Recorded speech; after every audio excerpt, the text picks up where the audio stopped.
Bienvenue dans Reporter, le magazine de grands reportages de la rédaction. Nous revenons cette semaine sur la révolution tunisienne, une révolte populaire partie d'un profond malaise social. Un cri que la ville tunisienne de Redaïef avait déjà poussé voilà 3 ans. L'événement à l'époque n'avait pas été relayé car censuré, mais en 2008, cette localité a bien initié un vaste mouvement social contre le régime de Ben Ali. Un mouvement à l'image des dernières manifestations dénonçant la corruption ou encore le chômage et soutenu par des personnalités syndicales ou encore des journalistes. Ces militants, pour la plupart, ont été sévèrement réprimés et envoyés derrière les barreaux. Avec la chute de Ben Ali, ces Tunisiens engagés ont recouvré la liberté. Nos reporters se sont rendus à Redaïef, l'épicentre du séisme social. Voyez ce reportage signé Rim Matlouti et Jean-Marie Lemaire. Accueilli tel un héros de la Révolution, Hassan vient de passer 1 an et demi en prison. Chômeur engagé, il a été arrêté à Redaïef en 2008 avec 300 autres manifestants. Aujourd'hui, il rentre chez lui et peut enfin parler librement et sans peur. On n'avait pas le droit de parler, on n'avait pas le droit de débattre. C'était la loi de la corruption et de la répression dans un état policier. C'était la règle de Ben Ali, la loi des grandes familles et des bourgeois. Alors maintenant, c'est le couronnement de la liberté et du respect du peuple. C'est de sa cellule qu'il a suivi la nouvelle révolution tunisienne. Mais le vent de colère qui s'est levé cette année avait déjà soufflé en 2008 dans le sud-ouest du pays. À 350 km de la capitale, Redaïef est au centre d'un des plus importants bassins de phosphate du monde et pourtant Redaïef reste isolé des grandes villes riches de la Tunisie. Pour y arriver, il faut traverser les montagnes de cette région semi-désertique. Pendant 6 mois, près de 3000 policiers encerclaient la ville et menaient une guerre contre des manifestants qui dénonçaient la corruption et réclamaient du travail.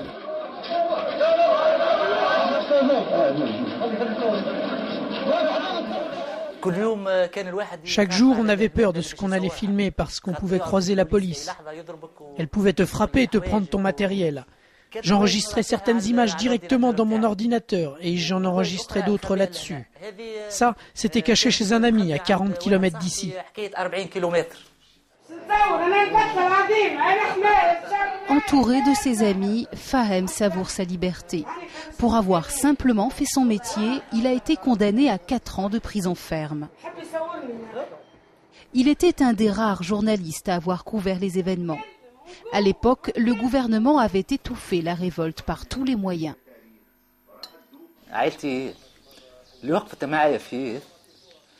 C'est ma famille, mes amis qui m'ont soutenu et aidé dans les moments très difficiles.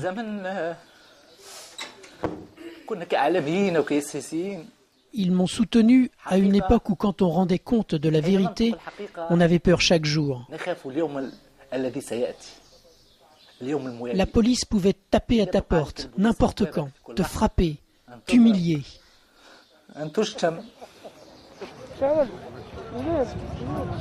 Désormais, la lutte est derrière eux. Pendant 6 mois, les manifestants n'ont pas baissé les bras, bravant les menaces, l'isolement et les balles des forces de l'ordre. Quelques-uns faisaient passer l'information coûte que coûte.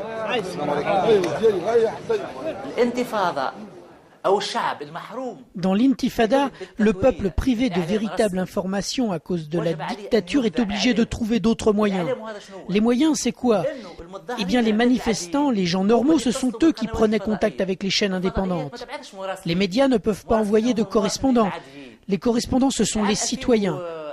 En 2008, Facebook n'était pas aussi connu qu'aujourd'hui, surtout dans des villes pauvres comme ici. Pourtant, des milliers d'habitants ont décédé gravés de ces révoltes.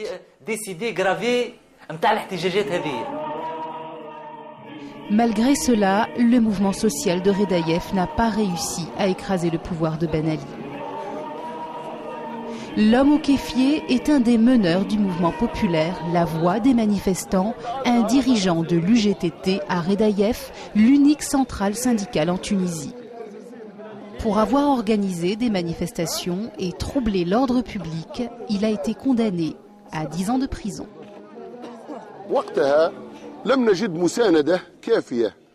À l'époque, on n'a pas trouvé de soutien, ni des pouvoirs politiques, ni de l'organisation syndicale du pays.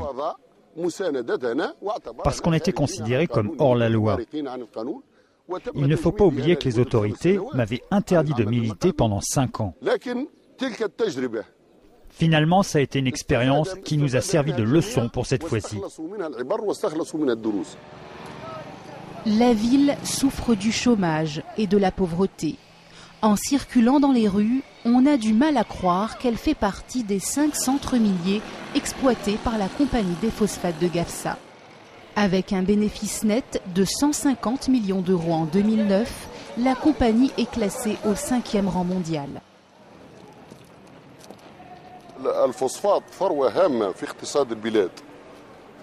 Le phosphate, c'est une richesse importante pour tout le pays et c'est la raison principale de la colère dans cette ville.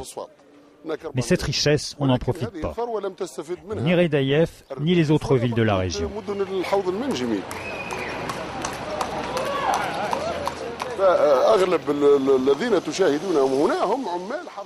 La plupart des gens qui vivent ici ne gagnent pas plus de 2 $ par jour, alors qu'il devrait y avoir du travail pour tout le monde normalement. Les entreprises qui sont là pourraient engager nos jeunes.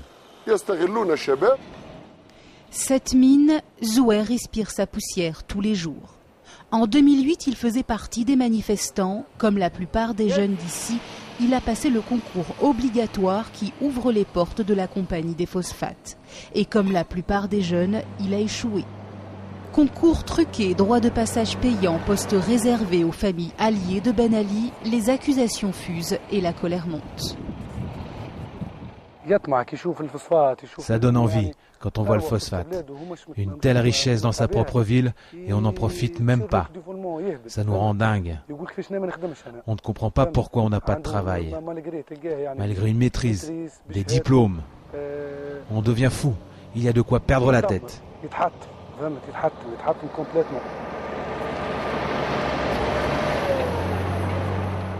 Cette mine que vous voyez là, c'est nous qui la faisons tourner. Juste une poignée d'ouvriers.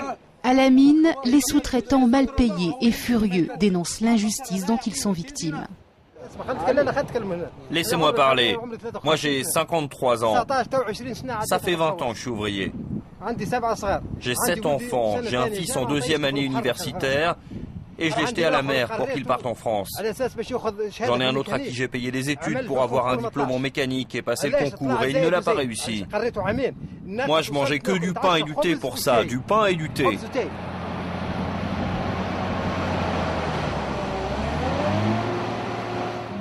Ils disent qu'il faut des diplômes, mais nous, ça fait 20 ans qu'on est ouvriers. Cette mine, c'est nous qui la faisons tourner. Attends, laisse-moi parler.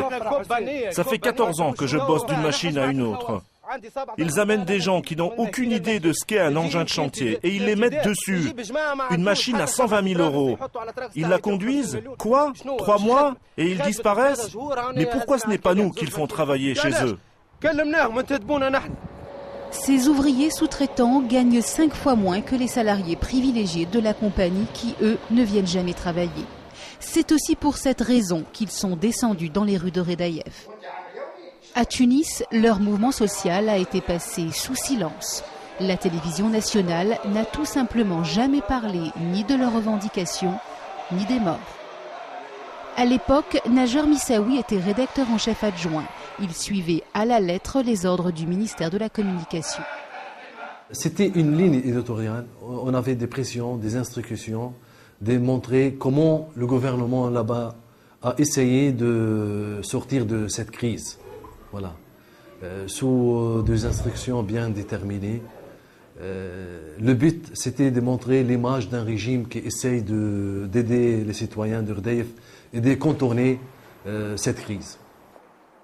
L'annonce de mesures d'aide sociale pour la région, c'est l'unique information diffusée par la télévision tunisienne, outil de propagande de Ben Ali.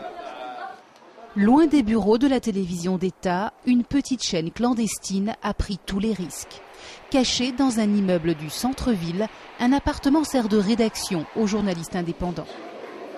Chaque jour, il diffusait sur Internet les images des manifestations de Redaïef envoyées par Fahem Boukadous avant son arrestation.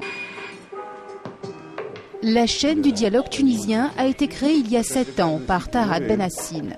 Ce média était l'unique voix audiovisuelle dissidente. Nous-mêmes, on a pris l'initiative d'aller dans la région et de filmer avec beaucoup de dégâts. Hein, parce que uniquement de janvier 2008 jusqu'à juin 2008, on a eu 18 caméras confisquées et plus de 20 tabassages de la police de nos reporters, en fait. Hein. En cachant la vérité sur Hedaïef, les médias officiels passent pour des lâches aux yeux des Tunisiens.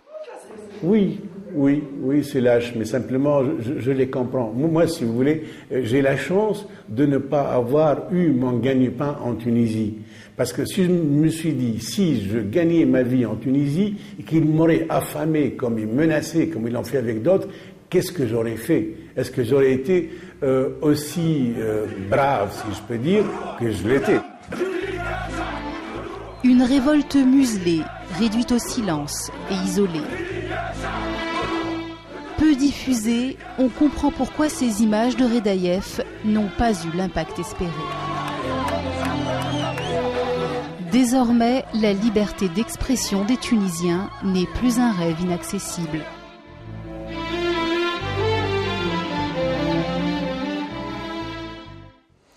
Voilà, c'est la fin de ce magazine. Merci à vous de l'avoir suivi. N'oubliez pas que vous pouvez voir et revoir nos reportages sur notre site internet www.france24.com. À bientôt pour un nouveau numéro de Reporter.